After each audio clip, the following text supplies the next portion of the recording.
Written in Bone, Chapter 3, Out of the Grave. JR-1225B's bones were so fragile that they had to be removed from his grave with the supporting soil of the pedestal still beneath them. Otherwise, they would have crumbled to bits.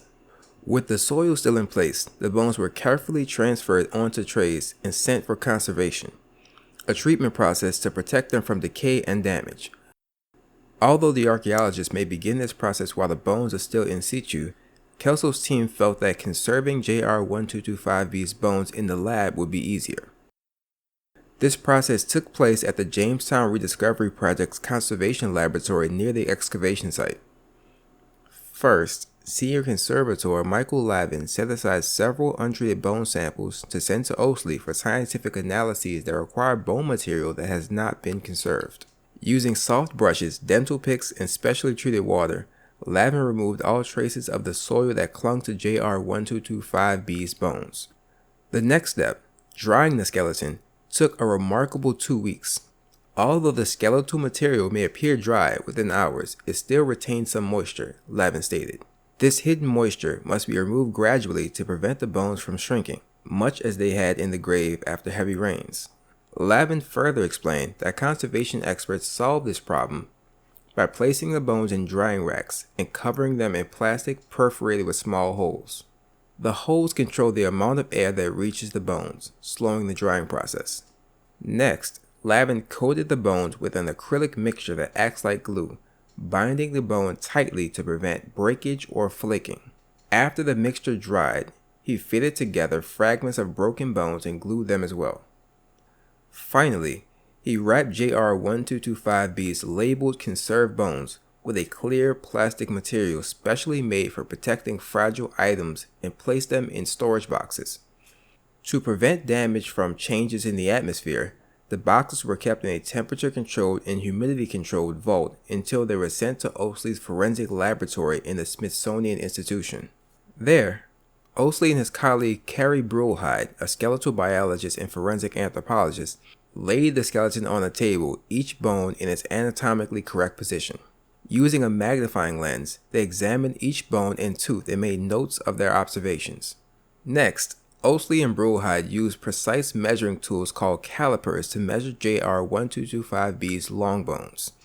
These measurements are compared with those that were made in situ to confirm their accuracy. By plugging these measurements into a mathematical formula, they determined the teenager's height was about 5'8", 1.7 meters, unusually tall for the 17th century, and he was still growing. After the measurements were taken, the forensic anthropologists set aside additional bone and tooth samples for laboratory tests. The scientists turned their attention to the femur next, to which the arrowhead had been found. Close examination confirmed Osley's initial opinion at the gravesite. The arrowhead had not penetrated or damaged the femur in any visible way. That still left the possibility that the wound had become infected and led to blood poisoning, which would have killed the boy without causing any damage to the bone. Forensic examination of a different bone, the boy's right clavicle or collarbone, provided another clue. The clavicle had been fractured. Its broken edges hadn't healed at all, indicating that the break must have occurred shortly before the boy died. This injury helps explain why the boy's right arm and shoulder had slid into such an awkward, abnormal position as he was placed in his grave. The shoulder could slide into that position only because the clavicle was broken. Together, the arrow wound and the broken clavicle led Osley and Brulhide to conclude that the boy had likely died as a result of violence. The boy had other health issues too. A depression in the front of his skull above his left eye socket revealed that he had sustained a blow to the head that had healed before his death. The bone in the roofs of his eye sockets contained small holes, a sign that his diet lacked sufficient iron. And x-rays of the boy's leg bones showed bands called Harris lines, which form when the growth of a bone repeatedly stops and starts. Such disruptions of growth are a result of poor nutrition or the stress of disease. The most serious problem by far, however, was a raging ongoing infection in the boy's lower jaw, where two central incisors were damaged.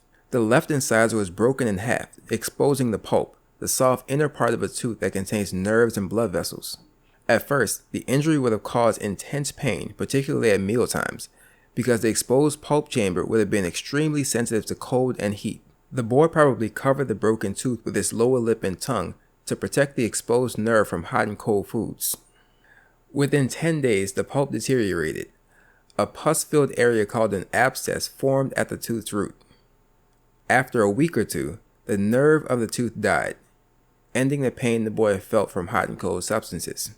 The problem hadn't gone away though. Oasley saw signs that the abscess spread, further inflaming the bone socket and surrounding gum tissue. During a period of several months, bacteria and infection spread into the bone of the boy's chin and jaw. Once the infection had spread that far, JR1225B would have been in severe pain again, probably worse than before. Left unchecked, the infection would have affected his immune system. Colonial people die from infections that modern antibiotic medicines can cure. Depending on the type of bacteria involved, the severity of JR1225B's infection would have soon caused him to die. It's likely that the boy's sudden death as a result of the arrowhead wound only shortened his life by a few months, if not weeks. If the Jamestown teenager was alive today, his broken tooth could have been treated. An endodontist, a dentist that specializes in diseases of the tooth pulp, would drill the nerve out of the broken tooth's root and pack the empty root canal with filling material. Modern painkillers make this procedure far less excruciating than the suffering JR1225B endured. Finally, a dentist will replace the top part of the broken tooth with a false crown made of tooth-colored porcelain-like material. Within days, the boy would have been enjoying meals without any problem. He ate like an Englishman. One kind of laboratory test critical to forensic anthropology is called stable isotope analysis. Stable isotope analyses can supply information about a person's diet and, in the case of some colonial settlers, provide clues to the settler's birthplace and how long he or she had lived in America. The stories gleaned from laboratory examination and tests are detailed, fascinating, and sometimes shocking. The new facts that JR1225B's bones revealed came via a chemical element called carbon.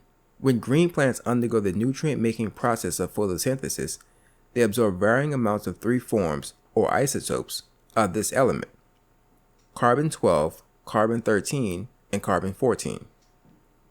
Carbon-12 has 6 protons and 6 neutrons in the nucleus of each atom. Carbon-13 has 6 protons and 7 neutrons, and carbon-14 contains 6 protons and 8 neutrons. Carbon-12 and carbon-13 are called stable isotopes because they do not break down over time, as carbon-14 does. All 3 isotopes are absorbed by the bones when people consume green plants. Carbon-13 is of particular interest to forensic anthropologists for 2 reasons. First, the amount of carbon-13 that bones absorb varies depending on the type of plants a person eats. Second, as a stable isotope, carbon-13 remains in a person's bones after death and can be measured even centuries later. These 2 characteristics enable scientists to determine what plants the person ate, and sometimes, based on where those plants commonly grow, where the person lived. In colonial Chesapeake studies, the key plant is corn, which grows in many parts of North America and contains more carbon-13 than many other grains. Corn played a significant part in the diets of Native Americans and colonists. Before their arrival in North America, however, the colonists would have eaten grains that were commonly grown in Europe: barley, wheat, and rye, for example, which contain a much lower amount of carbon-13. As a person's diet changes, the nutrients that the body transports to the bones reflect the new foods.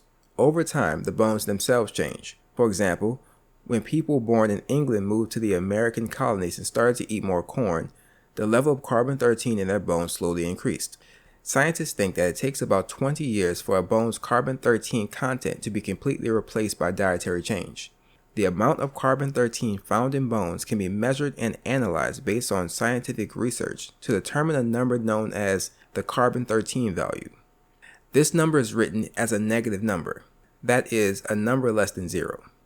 A person born and raised in England, for example, typically has a carbon-13 level with a value between -21 and -18.